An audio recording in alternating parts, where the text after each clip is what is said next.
श्री शिवाय नमस्तुभ्यम। दोस्तों, मेरे चैनल में आप सभी का स्वागत है। माता रानी और महादेव की कृपा से आप सभी स्वस्थ होंगे, यही मैं कामना करती हूँ। मैं आज आपको वीडियो में शेयर करने वाली हूँ घट स्थापना, ज्वार को लगाने का क्या फल होता है। माता रानी की नौ दुर्गा में हम सभी ज्वार बोते हैं, उसके दर्शन मात्र से क्या फल की प्राप्ति होती है, और जब हम विसर्जन करते हैं तो ज्वार को हमें किस स्थान पर रखने से घर में माता लक्ष्मी की कृपा होती है।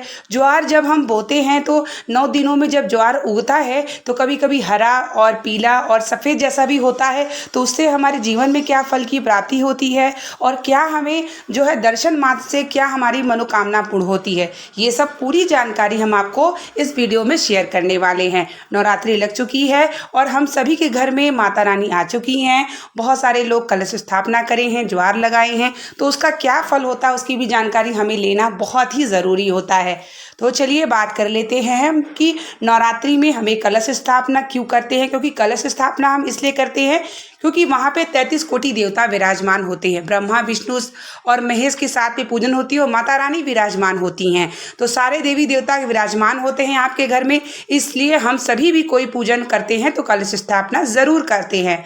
और हम जब ज्वार लगाते हैं तो ज्वार जब भी हम लगाते हैं मिट्टी के पात्र में जौ को बोते हैं, और 9 दिनों में जब ज्वार हमारे धीरे धीरे बढ़ता है, जैसे जैसे ज्वार आपके घर में जब वो बढ़ने लगता है वैसे वैसे आपके घर से दुख दरिद्र धीरे धीरे समाप्ति होके बाहर की तरफ जाता है। और जब वो ज्वार धीरे धीरे उगता है तो माता रानी की कृपा आपके घर में खुशहाली, सुख, समृद्धि, आरोग्यता प्रदान होती है। क्योंकि जहाँ भी जो है जौ बोया जाता है, भगवान शिव और पार्वती ने, भगवान शिव ने स्वयं कहा माता पार्वती से कि जिस भी पूजन स्थान पे जौ बोआ जाएगा, नवरात्रि में किया जाएगा, माता रानी आप उस स्थान पर जैसे जैसे हरियाली होती जाएगी वैसे वैसे उस घर की दरिद्रता, आरोग्यता और जो भी दुख है आप उसको बाहर करते जाओगे। और जैसे जैसे वो 9 दिनों में उगता चला जाएगा आप उसके सुख, समृद्धि और मनोवांछित फल की प्राप्ति करोगे। मान लो जो व्यक्ति ज्वार नहीं बोता है तो वह कहीं भी जाके अगर दर्शन कर लेता है तो भी उसके जीवन में सारे दुख, सुख, समृद्धि जरूर से जरूर माता रानी कृपा करेंगी। अगर मान लीजिए कि आप सभी ने सरल पूजा विधि किया है और आपने घट स्थापना और ज्वार नहीं लगाया है, तो आप दुर्गा पंडाल में जाकर के निश्चित ही माता रानी का दर्शन करें और आप पंडाल को और जो भी ज्वार जहां लगा है वहां प्रणाम जरूर करें और माता रानी से विनती करें कि हमारे घर में सुख समृद्धि प्रदान करें। क्योंकि ज्वार सहज नहीं होता, माता रानी की कृपा उसमें आ जाती है। सहस्त्र देवी देवता के साथ वहां पर माता रानी विराजती हैं और इसके दर्शन करने मात्र से हमारे जीवन में कल्याण होता है। तो इसलिए हम सभी जान गए कि घट स्थापना और ज्वार को बोने का क्या फल होता है। जैसे जैसे ज्वार आगे बढ़ता है, जैसे कि 9 दिनों में जब ज्वार आगे बढ़ता है तो कभी कभी आपने देखा होगा कि ज्वार का आधा रंग हरा और आधा रंग पीला, कभी कभी पूरा हरा होता है, कभी कभी सफ़ेद आधा और हरा होता है। तो आइए हम जानते हैं इसका क्या प्रभाव होता है। जब भी ज्वार पूर्ण रूप से हरा होता है तो ये मान लीजिए कि आपका जीवन नवरात्रि के बाद से और आपके आगे भी जीवन में जो दुख आना ही नहीं है और आप निरंतर बढ़ते चले जाएंगे। माता रानी का आशीर्वाद आपके ऊपर हो चुका है। अगर किसी के जौ में पीला हो गया हो शुरुआती में और आगे जाके हरा हो गया हो तो शुरुआती दिनों में आपको थोड़ा सा मुश्किलों का सामना करना पड़ेगा। उसके बाद माता रानी की कृपा शुरू होगी और आपके जीवन में खुशियां जरूर भरेगी। मान लीजिए कि आपके पूरे पीले हो गए हैं, कभी कभी जो है पीला हो करके गिर जाता है, जो है क्या कहते हैं आपका जो ये जौ आप लगाते हैं तो कभी कभी वो मुरझुरा जाता है, नीचे हो जाता है। तो ये मान लीजिए कि आपके जीवन में जो है जो दुख है वह है और संकट में थोड़ा सा ज़्यादा है, इसलिए वो नीचे झुक गया है। लेकिन पूजा पाठ करने से आपको यह दिखाता है कि संकट तो है लेकिन आपके संकटों को माता रानी, आपके इष्ट देवता जरूर समाप्त करेंगे। हम अपने ज्वार को जब बोते हैं और उनकी हरियाली और उनकी जो बढ़ोतरी को देख के हम समझ सकते हैं कि हमारे जीवन में आगे क्या होने वाला है और माता रानी की क्या कृपा है।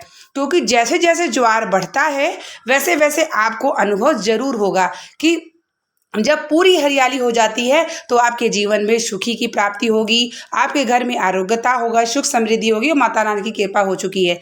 आधा पीला आधा हरा है तो आधा समय आपका जीवन सुख में जाएगा और आधा जीवन थोड़ा सा आपको परेशानियों का सामना करना पड़ेगा। लेकिन आप विचलित ना हो, माता रानी की पूजन करते रहें, आपकी परेशानियां भी माता रानी सब हर लेंगी।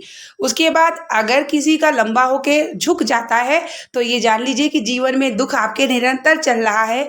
लेकिन अगर आप आराध्य करते रहते हैं भगवान की तो आपके जीवन का दुख भी धीरे धीरे माता रानी और महादेव समाप्त करने लगेंगे, क्योंकि जो ज्वार होता है उसमें माता रानी की कृपा हो जाती है। तो इस तरीके से आप सभी जान गए कि ज्वार का क्या महत्व होता है और कैसे रंग से हम उसे पहचान सकते हैं कि हमारे जीवन में उसका क्या फल होता है। तो इस तरीके से आप ज्वार के बारे में जान गए। तो आइए हम जानते हैं कि ज्वार जब हम विसर्जन करने जाएंगे, जब माता रानी का नवमी विसर्जन करेंगे तो हमें क्या करना चाहिए। लक्ष्मी की कृपा प्राप्त करनी है, लक्ष्मी की बढ़ोतरी करनी है, तो जब भी आप नवमी या नवरात्रि समाप्त होगी तो आप सभी विसर्जन करने जाएंगे। विसर्जन करते समय आप जो भी आपने ये जौ बोया है उसका जो हरी जौ का हरा घास है उसको आपको कुछ रख लेना है, अपने लाल कपड़े में बांध करके उसको आपको कहाँ रखना होगा। उसको आपको या तो अपने जो है जहाँ भी आप धन स्थान रखते हैं, जहाँ भी आपकी जो भी आप अपना रखते हैं धन जो भी चीज़ें हैं आप लॉकर में रख सकते हैं। और अगर आपका बिजनेस व्यापार है चलता नहीं है तो आप उसको वहाँ दुकान में रख सकते हैं। आप चाहे तो अपने पर्स में भी रख सकते हैं।